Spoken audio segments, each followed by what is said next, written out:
versus ureaplasma. Let's see the difference. They are both cell-wall division. Gram-stain, they are gram-negative. Penicillin susceptible, they are not penicillin.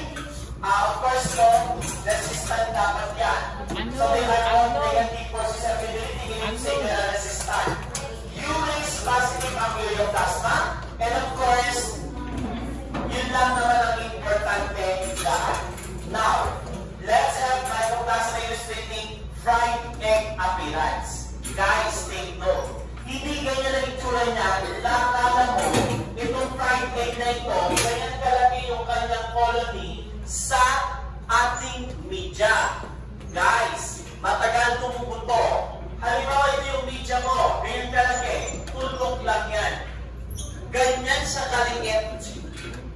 Tulok lang. Kaya sisilipin mo sa microscope para makita mo siya. And we need to use stain. Para masilip yan sa microscope. No? And of course, the habitat, this is actually for Mycoplasma pneumoniae. And this is actually for Mycoplasma hominis. Okay? Yan ang mycoplasma natin. Let's start with Mycoplasma pneumoniae. Last 20 slides. Your Mycoplasma pneumoniae actually, they are distinct, identified, insulated, particularly tracheal cells. And at the same time, makikita dito yung infected and uninfected model. So this is considered to be infected sa ating, of course, the respiratory system, and this is actually uninfected one. Kasi yung cilia, makikita mo, yung ciliates were actually destroyed. No? Now, under electron microscopy, these are some examples of your, what we call na masyadong malilitig ko makita, mycoplasma. Particularly Mycoplasma pneumoniae. Now, your Mycoplasma pneumoniae is called the walking pneumonia or PAP. Why? Kasi yung ibang may Mycoplasma daw, asymptomatic. Hindi nila alam yung mga adult na may Mycoplasma pneumoniae, they are already carrier. And even though hindi nagpapanifest yung kanilang symptoms, they are infectious. Yan ang Mycoplasma pneumoniae. Kaya tinawag siya the walking pneumonia. Compared with other pneumonia, like Streptococcus pneumoniae or Haemophilus influenzae, critical agad yung condition ng may pneumonia. Guys, tandaan, pag pneumonia, that is considered to be the lungs is infected.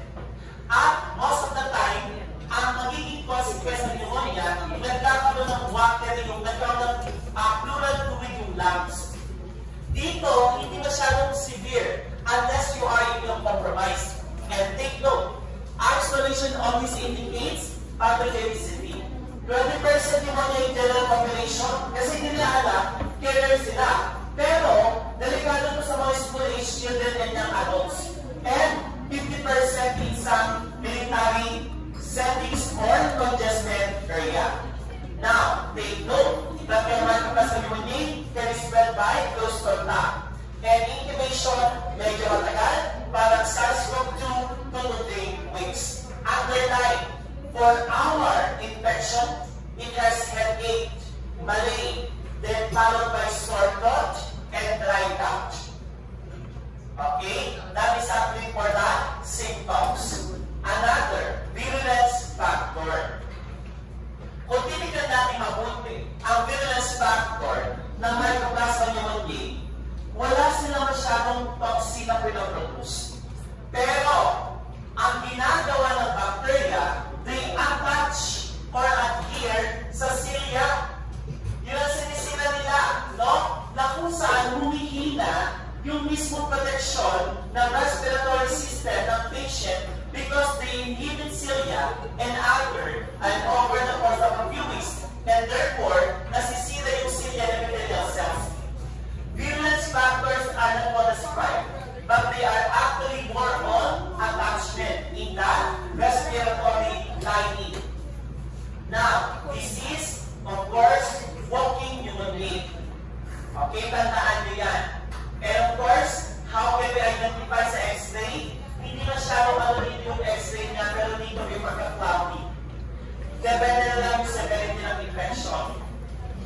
same time, we have also the silent symptoms, 2 to 3 weeks lang. Most of the time, asymptomatic ang ating Mycoplasma pneumoniae.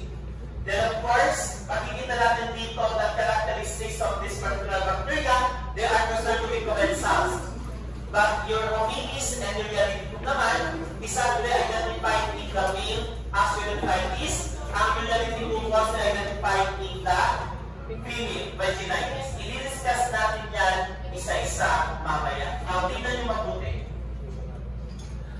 For our Ureaplasma Urialiticum, katulad ng ating Neisseria, it can cause pelvic inflammatory disease or the PID. And at the same time, vaginitis for female, urethritis ang hominis sa lalaki, kaya nga non-gonococcal urethritis ang tawag dito. For Ureaplasma Urialiticum, non-gonococcal PID naman ang tawag natin dito. And at the same time, it can cause spontaneous abortion if there is a severe stage of infection under Ureaplasma Urialiticum. For hominis, Mycoplasma hominis, it can cause pyelonephritis, pelvic inflammatory disease there, katulad ng ating Ureaplasma, and at the same time, your Neisseria, postpartum and post-abortal fever. That is your Mycoplasma hominis. And take note, mas malaki ang colony ng Mycoplasma hominis kaysa kay Mycoplasma pneumoniae. Now, for hominis, guys, tandaan nyo, last 5 slides. This can cause what we call now urogenital tract infection. Although they are commensals, but they can cause infection, particularly sa upper urinary tract in sexually active people. Bakit? Sa mga babae kasi, nasa urogenital. Pag halimbawa, nagpapabentang ka, no? Ano nangyari dito? They can cause UTI kasi nga, napapasok yung bacteria in their vaginal lining. At the same time, this bacteria is considered to be opportunistic, may appear more often as pathogen in some immunocompromised patient. Worst scenario, sa babae, it can cause salpingitis or inflammation of fallopian tubes, and pyelonephritis, and at the same time, pelvic inflammatory disease. Okay, yan ang ating Mycoplasma hominis. Ureaplasma Urialiticum called non-gonococcal urethritis, paki-underline yan. Now, your Ureaplasma, tinawag sa Ureaplasma kasi nga, they are highly urase positive. They are non-gonococcal the lower urinary tract. Kasi, ang ating Mycoplasma hominis upper, ito naman lower, and still can cause upper urinary tract infection. Now, it can cause placental membrane infection or chorioamnionitis. Then we have congenital pneumonia and chronic lung disease in some premature infants. Kasi, pag pinapanganak, nag-deliver yung nanay, meron siyang Ureaplasma, ayun, natatamaan yung bata. And worst scenario, sa mga newborns, meningitis. Tandaan, membranous yan. Kaya delikado din ito. Okay? Although hindi tayo masyadong nakaka-isolate na ganyan sa laboratory. Then 10% cases of non-gonococcal urethritis. Another, last in this slide, Mycoplasma genitalium. This is actually associated with PID and non-gonococcal urethritis. Take note, interferes with serology with other Mycoplasma, and of course, Mycoplasma incomplete or fermentans is related Mycoplasma. Okay? Yan. Hanggang dyan na lang muna tayo.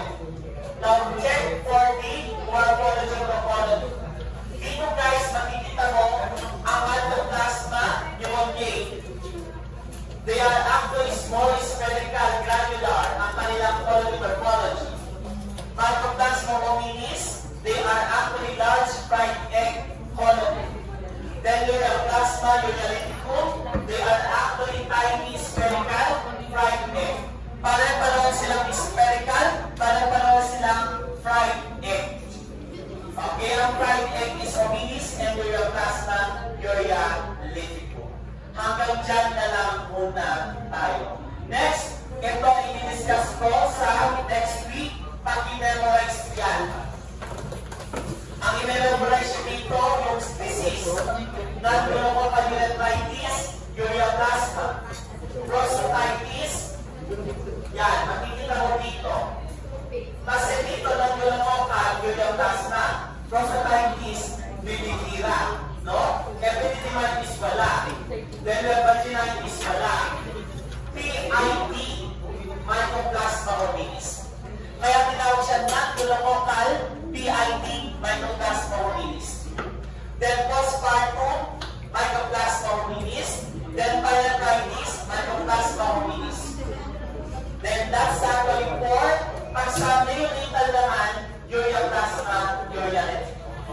Pag-i-underline lahat ng sinabi ko. Okay, that is the show for our lecture today. Announcement. Siguro